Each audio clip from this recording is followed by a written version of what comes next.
Hello student, welcome back.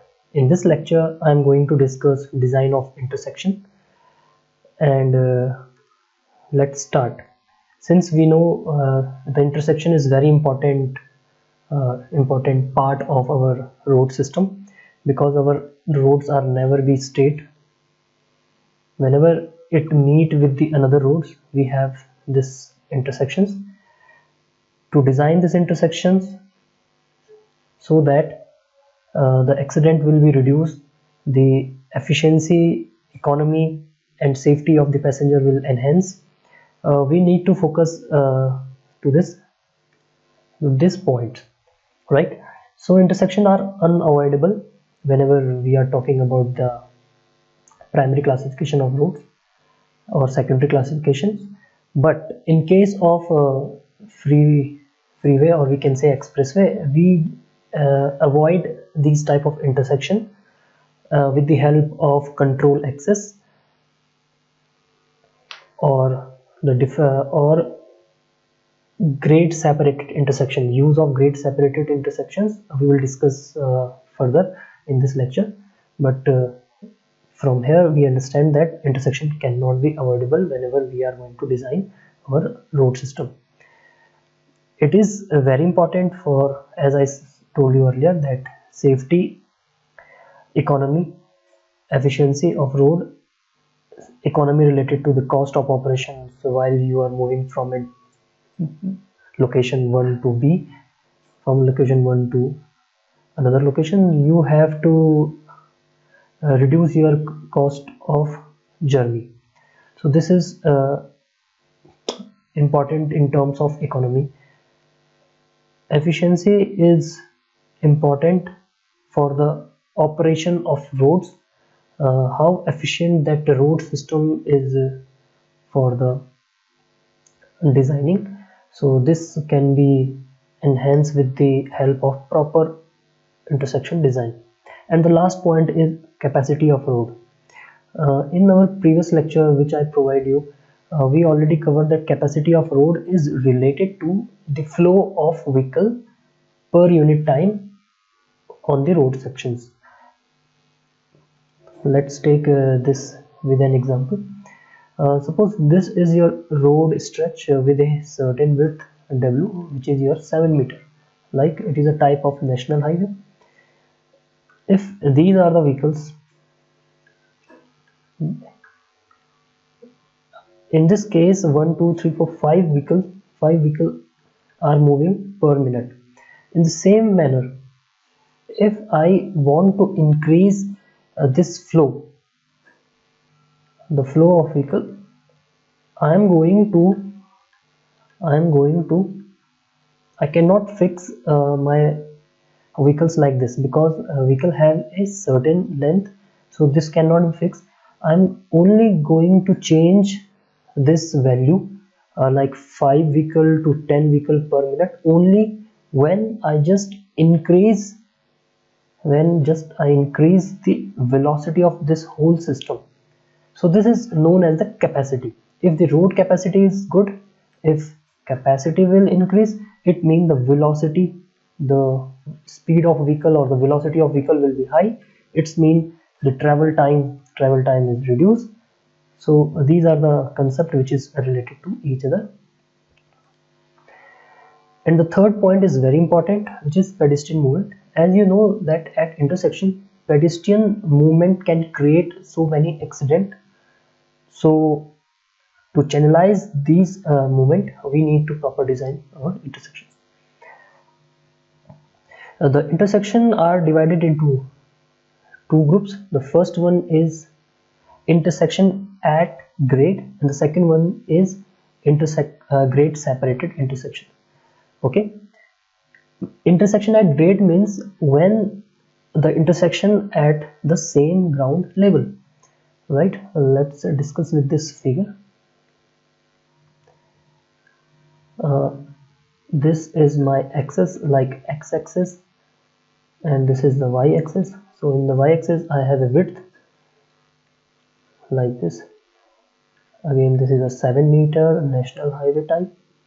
So this road 1 meet with another road which is road 2 in the direction of north and south. So this type of intersection which is occur at the same ground level is known as at grade intersection, right? यहाँ पे at से ही आपको समझ में आना है grade के ही ऊपर है ये, right? The second one is grade separated intersection. अब इस केस में अगर मैं ये जो रोड 2 है इसको ऊपर से बाईपास कर दूं with the help of flyover like this, if I just connect a bridge, so this road 2 is now above the surface of road 1 which is moving in this direction. So this type of intersection is known as grade separated intersection. In case of expressway we used second type of grade separated intersections to avoid any collisions as well as to reduce the travel time, right? While we are discussing at grade intersections, we have some operations occur there with the help of vehicle like merging, diverging, crossing. So these three terms can be referred like this. This is the vehicle 1,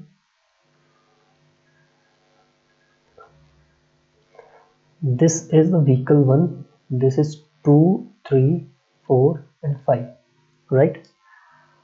And they are moving in this direction. अब इसमें से अगर vehicle 1 यहाँ को move कर जाए तो इसको कहते हैं,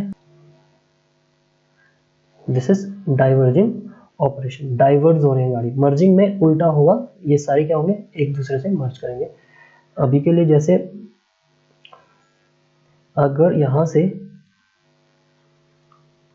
ये अगेन एक क्यू है इस तरीके से जो नॉर्थ की तरफ मूव कर रहे हैं, these are going toward the north, और व्हीकल 1 2 3 4 व्हीकल है जिसमें से 2 वाले ने राइट टर्न लिया और वो इस वाले लेन में आके मर्ज हो गया। यानी कि यहाँ पे एरो क्या हुआ, एरो कुछ इस तरीके से आया है, ठीक है। तो हम ये कह सकते हैं कि मर्जिंग में व्हीकल अपनी लेन से जाके दूसरी लेन में मर्ज करते हैं, तो यहाँ पे एरो इस तरीके से आएगा। सिमिलरली अगर कोई vehicle toward the south move कर रहा था और ये अगर यहाँ आते हैं तो ये इस तरीके से एरो आ जाएगा। तो जो फाइनल फिगर बनेगा मर्जिंग का,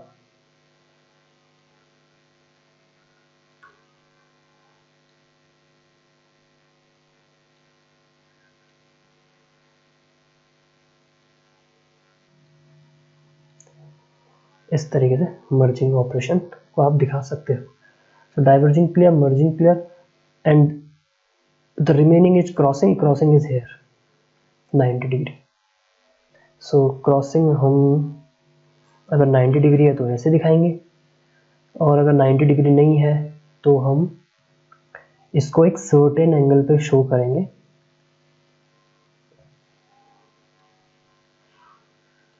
so this is the angle, theta ले लीजिए। तो ये एक एंगल है, इसको हम कहते हैं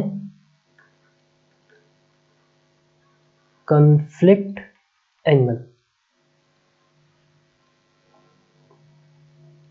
right. So this is the conflict angle. अभी हम डिस्कस करेंगे कि कॉन्फ्लिक्ट एंगल का क्या फायदा होता है, बट यहाँ पे आपको लाइन डायग्राम समझ में आ गया होगा, क्रॉसिंग, मर्जिंग एंड डाइवर्जिंग का।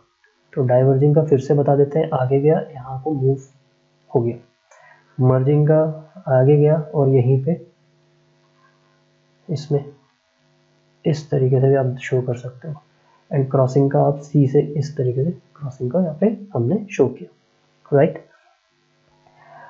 After that we will understand that what is the use of grade separated intersection. जब भी आप ग्रेड सेपरेटेड इंटरसेक्शन बनाते हो तो उसमें सिर्फ क्रॉसिंग मैन्यूवर को आप क्या करते हैं, अवॉइड करते हो, ठीक है। क्रॉसिंग मैन्यूवर वहां पे नहीं होती है, डाइवर्जिंग और मर्जिंग वहां पे होती है, ठीक है। बट जब हम एट ग्रेड पे इंटरसेक्शन होता है, at that point the vehicle going to the merging, diverging and crossing. हम फिगर में बैक टू द फिगर में जाते हैं, जो हमने सबसे पहले रोड बनाई थी। यहाँ पे अगर कोई नॉर्थ की तरफ जा रहा है, उसको अगर वेस्ट की तरफ मूव कर रहा है, तो यहाँ से रैंप बनेगा, फ्लाईओवर से नीचे वाली सड़क के लिए कनेक्ट होने के लिए रैंप बनेगा, like this.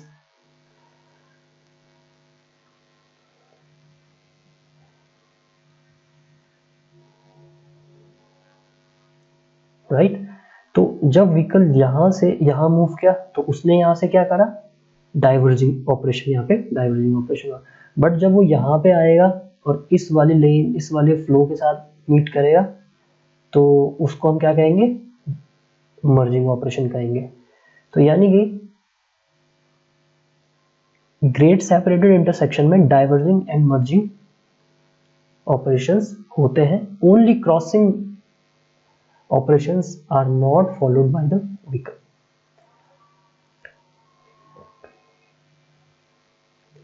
After that we will discuss on the factor of intersection design. Basically only two main factors are here. The first one is relative speed and the second one is maneuver area. We will discuss relative speed and how it will impact on intersection design. Relative speed means होता है, अगर ये एक vehicle है, vehicle 1 moving in this direction और with the velocity v1, और ये vehicle 2 है moving again in the direction toward the east direction move कर रहा है v2, तो इसकी जो रिलेटिव वेलोसिटी होगी वो होगी v1 minus v2। In simple word, ये जो व्हीकल 1 है, इसमें जो पैसेंजर मूव कर रहा है वो वेलोसिटी v1 से मूव कर रहा है, तो इसके रिस्पेक्ट में पैसेंजर 2 किस वेलोसिटी से मूव कर रहा है, वो हमारी रिलेटिव वेलोसिटी होती है। ठीक है, तो ये तब था जब आप एक ही डायरेक्शन में मूव कर रहे हो। लेकिन इफ वन साइड ऑफ, क्योंकि रोड में तो दोनों तरफ फ्लो होता है, टू वे रोड सिस्टम में, टू वे और टू डायरेक्शन रोड सिस्टम में, this is the one way में तो आपका ए हो गया, लेकिन टू वे में क्या हो गया, एक तो पहला वाला केस तो हो गई रिलेटिव वेलोसिटी, जिसमें v1 एंड v2 हमारे पास v1 minus v2 our relative velocity. लेकिन टू वे में अपोजिट डायरेक्शन से भी व्हीकल आता है, लाइक दिस। अब ये एक ट्रक है जो अपोजिट डायरेक्शन से आ रहा है, और ये एक कार है। यहाँ पे इसकी कार की वेलोसिटी v3 है, ट्रक की वेलोसिटी v4 है, राइट। तो यहाँ पे अब क्वेश्चन ये उठता है कि रिलेटिव वेलोसिटी यहाँ पे क्या होगी। रिलेटिव वेलोसिटी अगर हम कभी भी डिजाइनिंग क्राइटेरिया चेक करते हैं, we will always go for the higher side of the value. So in this case we will see that कि जब इधर मूव कर रहा है व्हीकल, तो वेलोसिटी हमारे पास क्या है, v1, v2 है। तो इनमें से कौन सी मैक्सिमम है, let's take v2 is greater than v1 is greater than v2, right. और जब at the same time when the vehicle moving from the opposite directions, obviously the car velocity have higher as compared to the PCU, तो जिसका PCU कम होगा उसकी velocity ज़्यादा होगी। तो v3 is greater than v4। तो यहाँ पे जो रिलेटिव वेलोसिटी होगी इस पर्टिकुलर सिनेरियो में, रिलेटिव वेलोसिटी होगी वो हमारी होगी v1 प्लस v3। ठीक है, so this is the relative velocity. अब ये रिलेटिव वेलोसिटी से क्या होता है, सी रिलेटिव वेलोसिटी का मीनिंग आपको समझ में आ गया होगा, क्योंकि हमारा इंटरसेक्शन, अभी मैंने इंटरसेक्शन बनाया, this is at grade intersection. अगर रिलेटिव वेलोसिटी, अब मैं आपको केसेस बता रहा हूं। Case 1, if relative we will take vr as a relative velocity, vr if VR is higher, तो at the time of crossing, if any accident will happen, that accident will be severe. तो accident यहाँ पे क्या हो रहा है, accident will be severe accident, as well as the number of accident will be increase, right? Because ये जो crossing है ये क्या है, यहाँ पे 90 डिग्री है. सेकंड केस में relative velocity will be reduce, we will reduce our relative velocity, ठीक है, and we will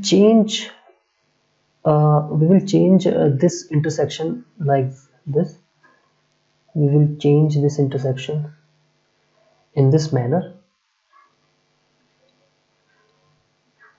so that the conflict angle here, this is also a crossing, जो conflict angle है वो 90 से कम हो गया, थीटा से कम हो गया, तो रिलेटिव वेलोसिटी को हमने कम किया, as well as conflict angle को भी हमने कम किया. अगर ऐसा करने से हमारा क्या होता है, the severity of accident will be reduce, मतलब जो एक्सीडेंट होगा भी अब वो ज़्यादा खतरनाक नहीं होगा, डेंजरस एक्सीडेंट नहीं होंगे. हाँ, नंबर ऑफ एक्सीडेंट रिड्यूस करने के लिए हमारे पास दूसरे टाइप के इंटरसेक्शन को इंट्रोड्यूस करना पड़ेगा. ऑब्वियसली हमें यहाँ पे क्या करना पड़ेगा, फ्लाईओवर बनाना पड़ेगा which is not the part of at grade intersection, ठीक है. तो यहाँ पे हमने एक चीज़ समझ लिया कि जो केस 2 है, this is very feasible case, or which is we can say this is very ideal case for designing concept. That's why this is the first point, relative velocity. Relative velocity is helpful to understand the accident studies, ठीक है. एक और फायदा होता है relative speed से. Relative speed से हमारे पास एक और फायदा रहता है, ये जो रिलेटिव स्पीड है हम यहाँ पे डिस्कस कर रहे हैं इस इंटरसेक्शन के अंदर की रिलेटिव स्पीड की हम बात कर रहे हैं, ठीक है. तो अगर रिलेटिव स्पीड बहुत ही ज़्यादा कम होगी तो इस केस में क्या होगा, again the capacity of road 1 and road 2 will be altered. तो रिलेटिव स्पीड को हम बहुत कम भी नहीं रख सकते हैं और बहुत ज़्यादा भी नहीं रखना है, क्योंकि बहुत ज़्यादा रखेंगे तो एक्सीडेंट की सीवियरिटी होगी. तो these all things are depend on the types of road also, and as well as when the development is going on around the roads, we will change the classification of roads into the higher one. तो ये सब चीज़ें हम करते रहते हैं वक्त के साथ. तो यहाँ पे हमें फर्स्ट पॉइंट समझ में आ गया. सेकंड पॉइंट है मैन्यूवर एरिया. अब मैन्यूवर एरिया क्या होता है, if this is a single lane one way road and this is also one way road, तो ये जो वन वे में सिर्फ इसी तरीके से क्रॉसिंग होगी. वन वे रोड में conflict point, this is known as conflict point, right. अब मैं इनको कन्फ्लिक्ट पॉइंट से बोलूँगा. तो ये जो कन्फ्लिक्ट पॉइंट है इसके अराउंड जो एरिया होता है, कन्फ्लिक्ट पॉइंट के अराउंड जो एरिया होता है उसको हम कहते हैं कन्फ्लिक्ट एरिया, ठीक है. अब क्योंकि यहाँ पे एरिया मतलब अब 90 डिग्री में क्या होगा कन्फ्लिक्ट, अगर कोई vehicle, right, this is 4 meter and again 4 meter कोई कार है, ठीक है, सब 4 मीटर या 4 मीटर की कोई कार ले लीजिए. इनका अगर यहाँ पे क्रॉसिंग हो रही है तो यहाँ पे कन्फ्लिक्ट एरिया कितना होगा, इतना हो गया, ठीक है, बहुत ही कम कन्फ्लिक्ट एरिया हो गया एज कंपेयर टू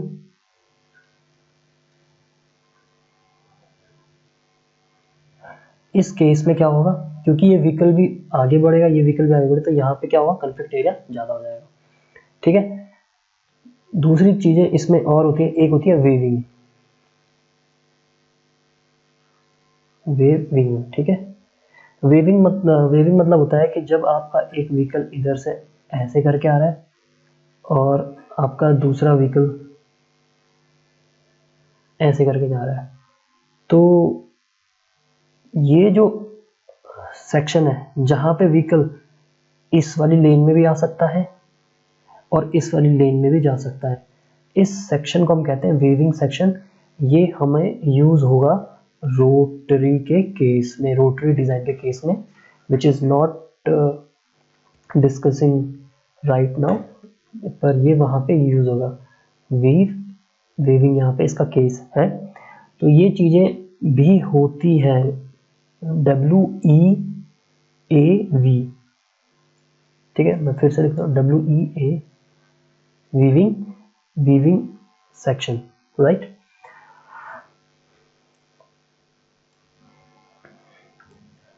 तो एलिमेंट्री मैन्यूवर एरिया तब होता है जब हमारा single lane meet with another single lane, जो मैंने यहाँ पे ब्लू कलर से हाईलाइट किया हुआ है आपको, राइट। लेकिन अगर मल्टी लेन होगी तो उसमें जो एरिया होगा वो आपका क्या हो जाएगा, इंक्रीज हो जाता है। तो उसको हम कहते हैं multiple manoeuvre area, right. Multiple manoeuvre area होता है। तो वहां पे मल्टीपल मैन्यूवर एरिया में मल्टीपल कन्फ्लिक्ट पॉइंट्स भी होंगे, जिनमें कन्फ्लिक्ट पॉइंट्स के टाइप्स क्या क्या होते हैं, डाइवर्जिंग होते हैं, मर्जिंग होते हैं एंड क्रॉसिंग्स होते हैं, राइट। तो इस वजह से क्या होता है, कन्फ्लिक्ट एरिया क्या हो सकता है, जितने ज्यादा कन्फ्लिक्ट पॉइंट होंगे उतने ज्यादा उनका सम अप करेंगे तो क्या होगा, कन्फ्लिक्ट एरिया ज्यादा होगा। तो ये दो फैक्टर्स हैं, first one is the relative speed and the second one is the manoeuvre area. इन दो चीजों को हमें डिजाइन क्राइटेरिया के लिए देखना पड़ता है। कन्फ्लिक्ट एरिया को हमें रिड्यूस रखना है, हम कन्फ्लिक्ट पॉइंट को चेंज नहीं कर सकते बट कन्फ्लिक्ट एरिया को हम रिड्यूस कर सकते हैं, ठीक है। अगर हम चैनलाइजेशन करें, अगर हम रोटरी प्रोवाइड करें तो वहां पे हमारे कन्फ्लिक्ट पॉइंट के साथ साथ कन्फ्लिक्ट एरिया भी कम हो जाते हैं, ठीक है। तो ये इन चीज़ों से हम क्या करते हैं, अपने डिज़ाइन को, इंटरसेक्शन के डिज़ाइन को और इंक्रीज करते हैं, राइट। और ये मार्जिनल एंगल का मैं आपको पहले समझा चुका हूँ फिगर में। यहाँ पे हमने मार्जिनल एंगल जो था ये थीटा के हम यहाँ पे बात कर रहे थे। We need the case second in which relative velocity will be low as well as the merging or diverging, or we can say the conflict angle will be less, right. So these are the mainly two factor, इसी पे ही सारे design होते हैं intersection के, right. अब हम चलते हैं नोट्स पे जो आपके काम आएंगे लिखने के कंटेंट में भी। तो इस नोट्स में आपको यहाँ पे ये बताया गया है कि what are the requirement of intersection at grade. जो फर्स्ट टाइप का इंटरसेक्शन है एट ग्रेड इंटरसेक्शन, जो कि तीन पार्ट्स में डिवाइड कर देते हैं। इसके तीन तरीके से होते हैं। First one is unchannelised, channelised and rotary. In this lecture I am just going to touch channelized and unchannelized portion only, right. So these are the points you can note directly to your class notebook.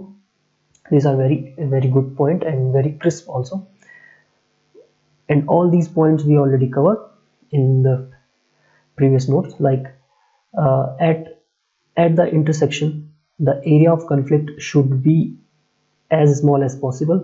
हमने अभी cover करा है जब हम अभी discuss कर रहे थे फैक्टर के बारे में। The relative speed and particularly the angle of approach of vehicle should be very small. Obviously the angle of approach मतलब जिस एंगल से गाड़ी इंटरसेक्शन में आ रही है, ऑब्वियसली वो एक कन्फ्लिक्ट एंगल बनाएगा। तो यहाँ पे ये जो है एक कन्फ्लिक्ट एंगल को लिखने का एक और तरीका है, तो ये भी हमने डिस्कस कर लिया है। Adequate visibility should be available for vehicle approaching the intersection. Obviously अगर विजिबिलिटी नहीं होगी तो विजिबिलिटी का direct concept SSD, OSD and ISD से होता है, तो ये हम ऑलरेडी ज्योमेट्रिक डिजाइन में कवर कर चुके हैं। Sudden change of path should be avoid. अब सडन चेंज का पाथ मतलब ये वही बात है weaving.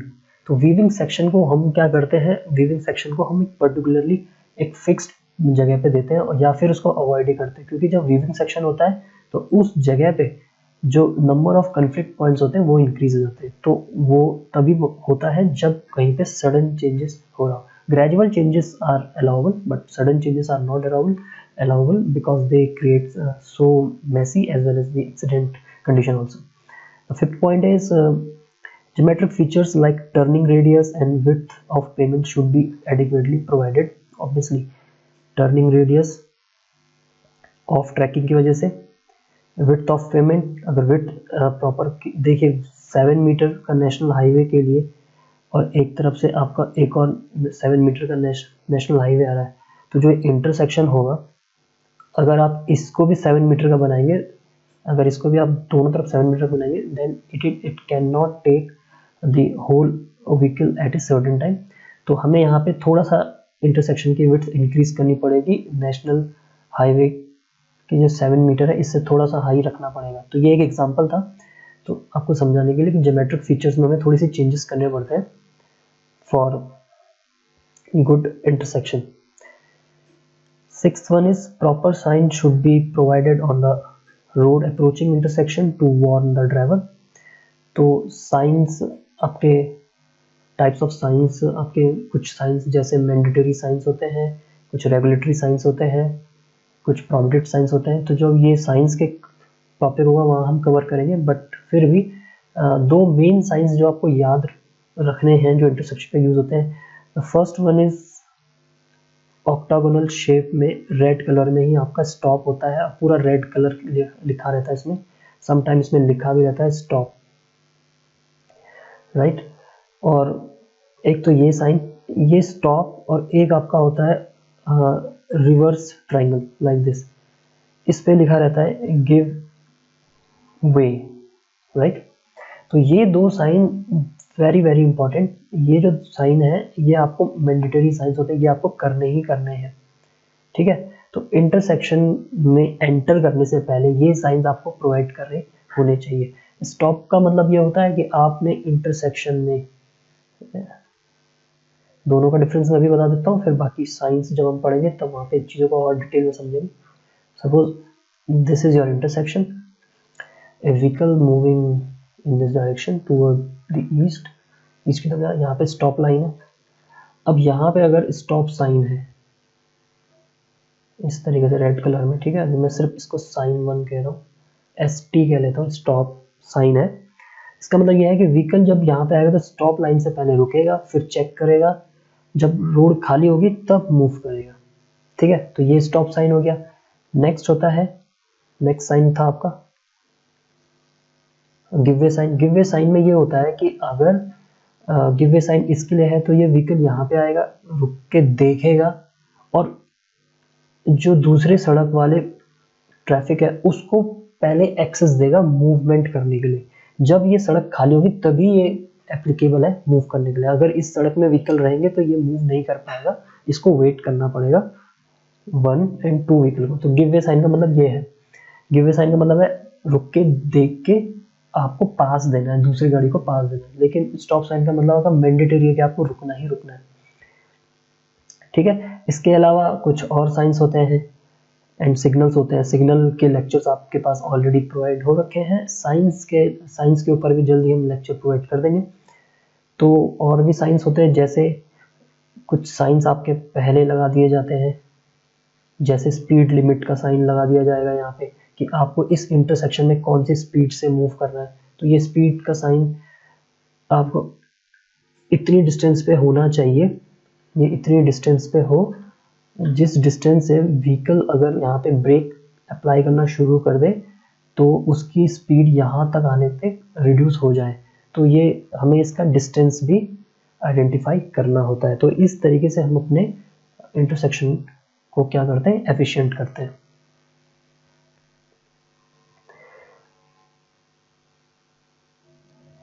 And the last point, second last point is good lighting at night is desirable। ज़्यादातर इंटरसेक्शन पे जो एक्सीडेंट होते हैं वो रात के टाइम पे होते हैं, क्योंकि नाइट टाइम में जो सिग्नल सिस्टम होते हैं they are not according to the design. जो डिज़ाइन के अकॉर्डिंग होता है उसके अकॉर्डिंग नहीं होते हैं, वो आपके गिव योर स्टॉप साइन के बेस्ड पे काम करते हैं। तो उस केस में आपकी विजिबिलिटी कम हो जाती है, तो आपके लिए प्रॉपर लाइटनिंग वहाँ पे होनी चाहिए। And the last point is if the number of pedestrians and cyclist are large, separate provision should be made for their safe passage in intersections with high volume of fast moving traffic। अगर आपके जो intersection है उसमें जो vehicle का contribution है वो बहुत ज़्यादा है, एज वेल एज जो व्हीकल्स है वो बहुत हाई स्पीड से मूव कर रहे हैं, और सेम साइड पे आपके पास जो पेडेस्ट्रियन और साइक्लिस्ट है वो भी उस जगह पे हाई नंबर में है, तो आपको क्या करना पड़ेगा, पेडेस्ट्रियन एंड साइक्लिस्ट के लिए अलग से प्रोविजन बनाने पड़ेंगे इंटरसेक्शन को क्रॉस करने के लिए, ठीक है। तो जब आप सिग्नल डिज़ाइन पढ़ रहे होंगे तब काफ़ी सारी चीज़ें आपको वहाँ पे पता चल जाएगी, क्योंकि वहाँ पे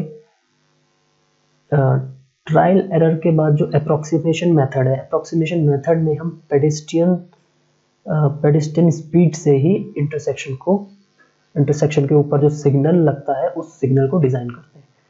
तो ये आप वहाँ से देख लीजिएगा अप्रोक्सीमेशन मेथड, वहाँ पे आपको पता चल जाएगा कि ये क्यों इतना इम्पोर्टेंट है। After that the various form of intersection are shown in figure. ये फिगर आपकी बुक से लिए गए हैं, like T cross staggered, skewed cross, skewed staggered, V multiple, ठीक है। तो ये चीज़ें आपके लाइन डायग्राम में शो करें, आगे हम इनके डिटेल डायग्राम भी देखेंगे।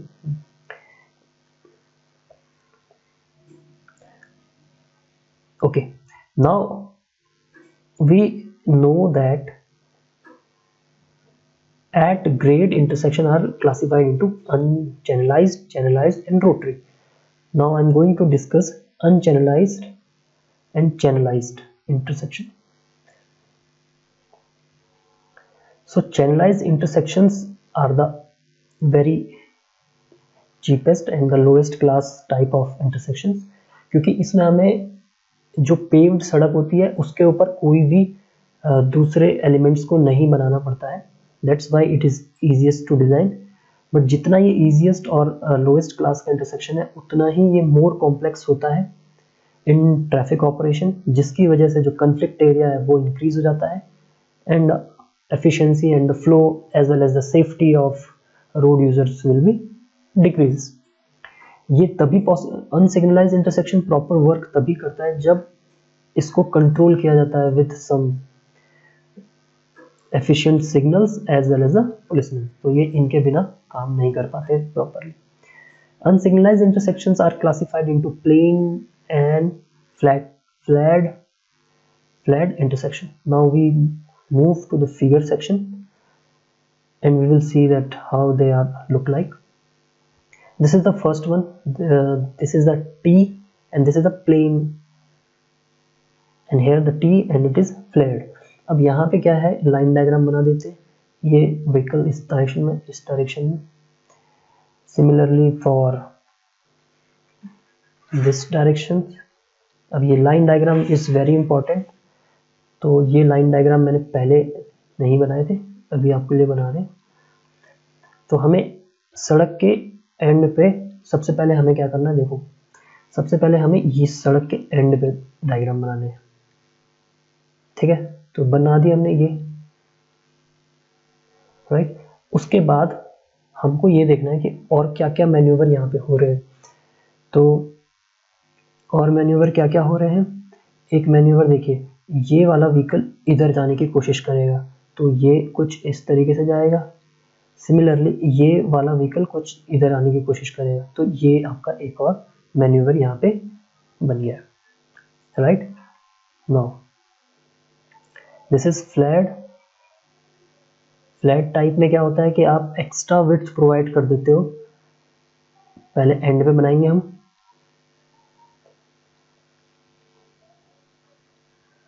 अब आपने क्या किया है कि यहाँ पे एक एक्स्ट्रा विड्थ प्रोवाइड कर दिया यहाँ मूवमेंट के लिए, और यहाँ पे भी आपने एक्स्ट्रा विड्थ प्रोवाइड किया, इसी वजह से इसका नाम क्या है, flat T type unsignalised intersection, right. तो ये यहाँ पे हो गया। तो अब आप और डायग्राम बना सकते, इधर भी आ गया, इधर भी आ गया, और फिर सेम चीज एक यहाँ जाएगा और यहाँ से आएगा। So these line diagram are very important. Please highlight these line diagram, or we can say that please note down this line diagram in your fair class notebook.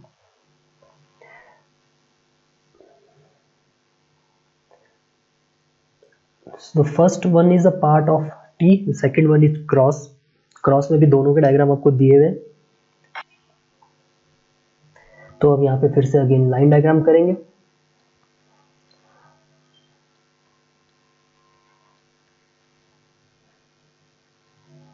And पे दे दिया।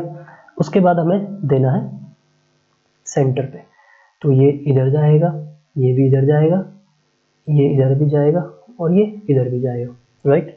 इस तरीके से हो गया। उसके अलावा देखिए ये इधर जाना चाहता है, ये वाला इधर भी जा सकता है। सिमिलरली यहाँ से ये इधर भी जा रहा है और यही वाला इधर भी आ रहा है।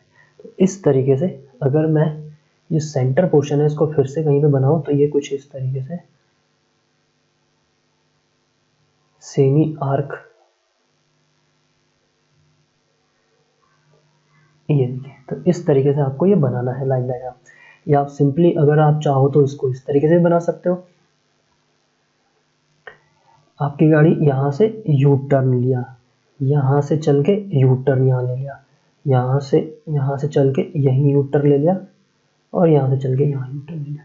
तो इस तरीके से आप इसको बना सकते हो। तो these are the short tricks by which you can learn और you can remember this diagram.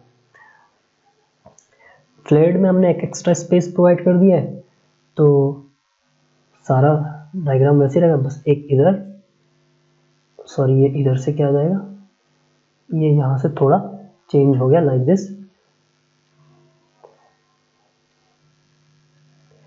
बाकी ये इधर हो गया।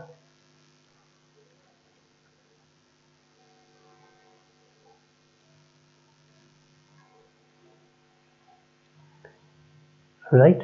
और इसके अलावा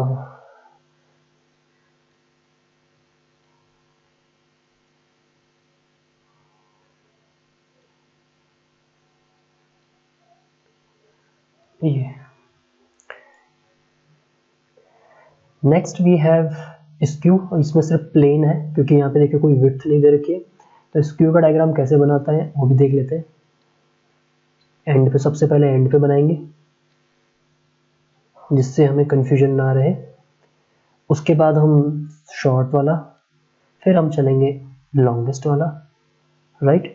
उसके बाद इमेजिन करना है यहाँ से व्हीकल यहाँ जा सकता है, यहाँ का व्हीकल यहाँ भी आ सकता है, right.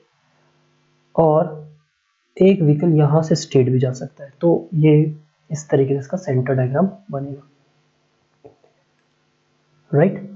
So these are the different figure of plane intersection and flared intersection for unchannelized type of intersection। अब channelized intersection में क्या होता है कि हम यहाँ सेंटर्स में इन जगह पे चैनलाइजेशन करने के लिए कुछ आइलैंड्स या मीडियन बनाते हैं, ठीक है। तो सबसे पहले हम उसकी थ्योरी देख लेते हैं थोड़ा सा। जो ये कॉम्प्लेक्स सिस्टम है ट्रैफिक ऑपरेशन का in unchannelised intersection, that can be reduce by channelised intersection. Conflict area को रिड्यूस कर देता है। ये दो तरीके के होते हैं, partial and complete. We will see in diagram and we use divisional and directional island. Only we use two things, first is island and second is medians. अब जो आइलैंड होते हैं वो भी आपके पास दो तरीके के होते हैं, डायरेक्शनल एंड डिविजनल। डिविजनल जो रोड विड्थ को पार्ट्स में डिवाइड करती है, डायरेक्शनल जो आपको गाइड करती है एट द टर्निंग पॉइंट और टर्निंग सेक्शन पे। तो हम उसे फिगर में देखते हैं। तो इन दोनों को हम यूटिलाइज करते हैं। Let's take the figure direct. तो यहाँ पे चैनलाइज इंटरसेक्शन है। तो यहाँ पे हमने ये जो पार्शियल है, पार्शियल में क्या होता है, सिर्फ एक ही रोड में हम जो आइलैंड्स हैं या मीडियन है उसको प्रोवाइड करते हैं। जैसे कि इस वाले केस में आप देख सकते हैं, this is the T type intersection. इस इंटरसेक्शन में जो रोड 1 है, this is the road R1 जो कि ईस्ट वेस्ट डायरेक्शन में है, उसी में ही चैनलाइजेशन प्रोवाइड किया गया है। इन द सेकेंड फिगर जो दोनों रोड है उनमें चैनलाइजेशन प्रोवाइड करा गया, तो इसीलिए इसको हम कहते हैं कंप्लीट चैनलाइजेशन, ठीक है। तो अब इसमें भी लाइन डायग्राम बनाते हैं। इस केस में हम लाइन डायग्राम के लिए हम ग्रीन कलर यूज कर रहे हैं। तो ये इधर मूव कर दिया इजीली, ये इधर मूव कर दिया,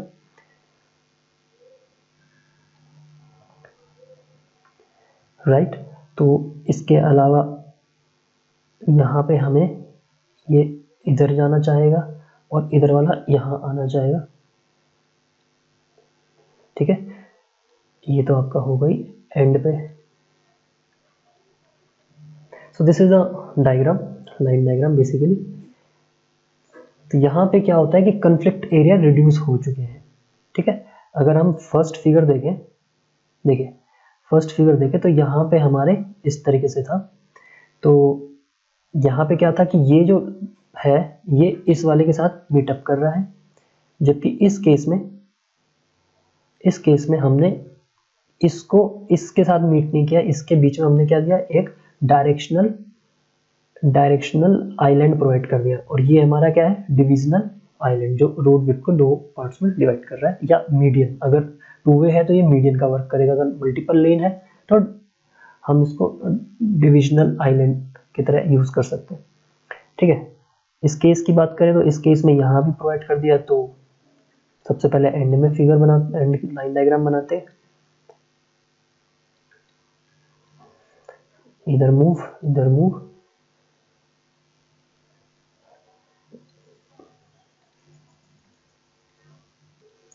यहाँ से इधर जाएगा और यहाँ से इधर आएगा।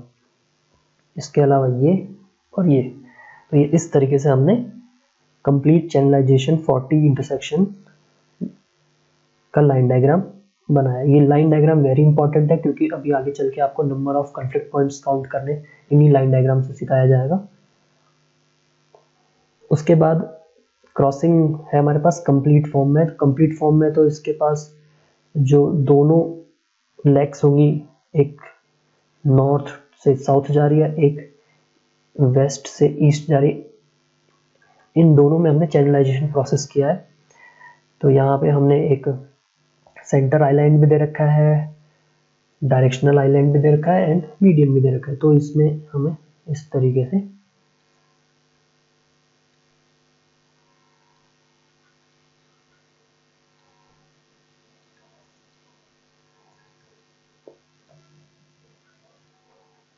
लाइन डायग्राम शो करना है। अब यहाँ पे एक चीज ध्यान देने की, जब ये वाला व्हीकल यहाँ इस तरीके से जाएगा, सिमिलरली ये वाला इस तरीके से जाएगा, रोटेट होके जाएगा।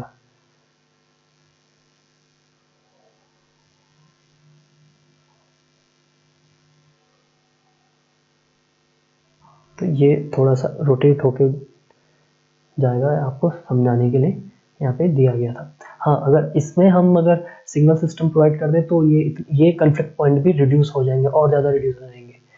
तो इसलिए हम सिग्नल भी यूज़ करते हैं। अगर हमारे पास ट्रैफिक इंक्रीज होगा तो सिग्नल यूज़ करेंगे, और ज़्यादा इंक्रीज होगा तो फिर हम एट ग्रेड से ग्रेड सेपरेटेड में कन्वर्ट करते हैं, फ्लाईओवर बनाते हैं, फ्लाईओवर या अंडर पासेस भी बनाते हैं समटाइम।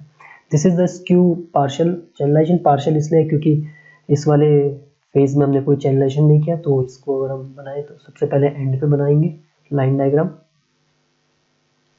उसके बाद लेंथ वाइज, शॉर्ट वाइज, यहाँ से यहाँ एंड यहाँ से यहाँ, right. So this is the end of this figure.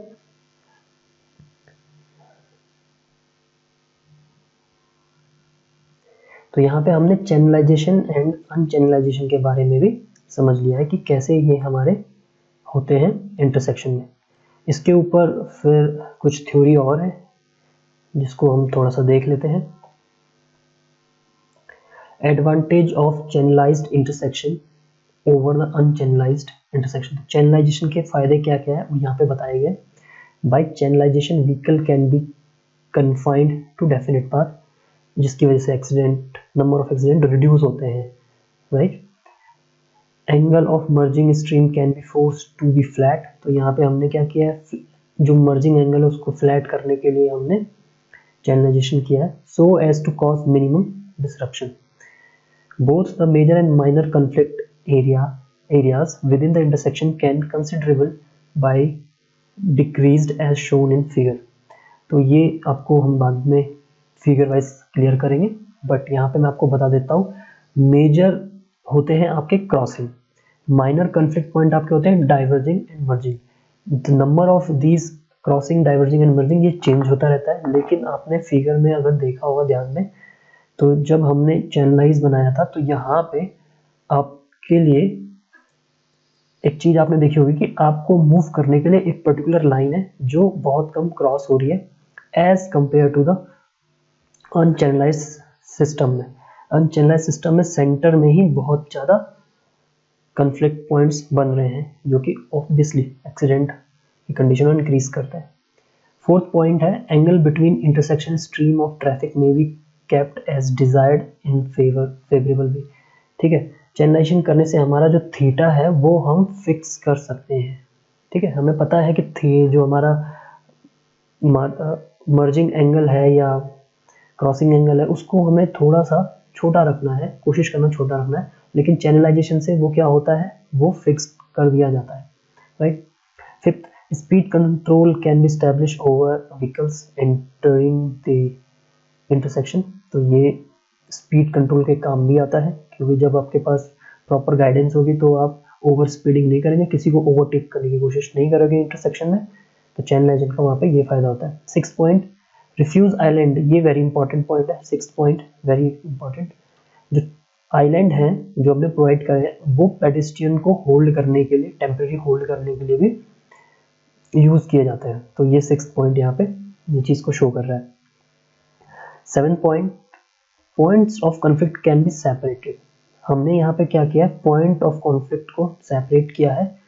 तो सेपरेट करने से क्या होगा कि वो जो उसका कन्फाइनमेंट है, एरिया का कन्फाइनमेंट है एक पर्टिकुलर जोन पे, वो अब स्प्रेड हो गया। अब हमने एरिया को स्प्रेड कर दिया जिसकी वजह से अब वहाँ पे जो मूवमेंट है वो अब इजीली होगी। And the last point is the channelising islands provide proper place for installation of sign and other traffic control device. So this is very important. अगर आपको सिग्नल यहाँ पे लगाने हैं तो इस केस में यहाँ पे साइन पोस्ट या कोई सिग्नल लगाना पॉसिबल नहीं है, but in case of channelization we can put the traffic control device, or we can say signs and signals at the center of roads. तो ये क्या होगा, ये बहुत क्लियरली सबको दिखाई देगा और किसी को इससे दिक्कत होगी नहीं, क्योंकि सेंटर में रहेगा तो कभी ये प्रॉपर वर्क भी करेगा। क्योंकि जो साइड में होता है some time they are not, क्योंकि हमें सामने देख रहे होते हैं तो हम साइड में देखना मतलब कोशिश होता यह है कि हम जब गाड़ी चला रहे होते हैं तो जो सामने के सिग्नल होते हैं या ओवरहेड सिग्नल्स होते हैं या साइंस होते हैं वो हम ज़्यादा रीड करते हैं as compare to the signal which is our positioned in literal direction. ठीक है, तो ये हमें यहाँ पे फायदा मिलता है। With this all, I think we covered all about the intersection at grade intersection. Now we have the third type of at grade intersection, which is rotary. That need another lecture because that portion is very important for examination as well as for your competitive exam. So I'm going to cover that rotary into a separate lecture. इसके बाद हमारे पास grade separated intersection बच जाएगा, तो वो हम third lecture में cover करेंगे। अगर आपको इस लेक्चर में कोई प्रॉब्लम होती है तो आप टाइमलाइन के साथ अपने कमेंट्स को प्रोवाइड कर सकते हैं at WhatsApp group. With this all, thank you, have a nice day.